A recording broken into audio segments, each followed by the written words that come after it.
Hello friends, Arnav വ്ലോഗിലേക്ക് എല്ലാവർക്കും സ്വാഗതം. നമുക്കിന്ന് അയല മുളകിട്ടത് റെസിപ്പി നോക്കാം. ആദ്യം അയല നന്നായി കഴുകി വൃത്തിയാക്കി ഒരു ചട്ടിയിലെടുക്കുക. അതിലേക്ക് ആവശ്യത്തിന് ഉപ്പ്, മഞ്ഞൾപ്പൊടി, മുളക് പൊടി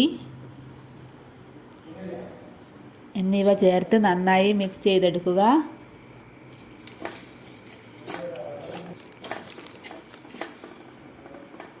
അതിലേക്ക് നമുക്ക് പുളിക്ക് മാങ്ങയാണ് ഉപയോഗിക്കുന്നത്. മാങ്ങ ചെറിയ കഷ്ണങ്ങളാക്കി നമുക്ക് അതിലേക്ക് ഇട്ട് കൊടുക്കാം. 3 പച്ചമുളക് കീറിയതും ഇട്ട് കൊടുക്കാം.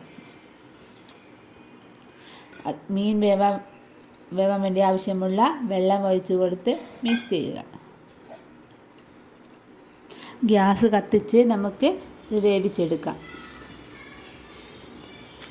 ഗ്യാസ് കത്തിച്ച് നമുക്ക് വേവിച്ചെടുക്കാം. മീൻ കുറുകി വരുന്ന സമയത്ത് അതിലേക്ക് കുറച്ച് പച്ച വെളിച്ചെണ്ണ ചേർത്ത് നമുക്ക് ഗ്യാസ് ഓഫ് ചെയ്യാം. ടേസ്റ്റി ആയിട്ടുള്ള അയല മുളകിട്ട റെസിപ്പി റെഡിയായിട്ടുണ്ട്. ഇത് കപ്പയുടെ കൂടെ കഴിക്കാൻ അടിപൊളി ടേസ്റ്റാണ്. എല്ലാവരും ഒന്ന് ഉണ്ടാക്കി നോക്കുക. ഇഷ്ടപ്പെട്ടാൽ ലൈക്ക് ചെയ്യുക, ഷെയർ ചെയ്യുക, സബ്സ്ക്രൈബ് ചെയ്യുക. Okay, by.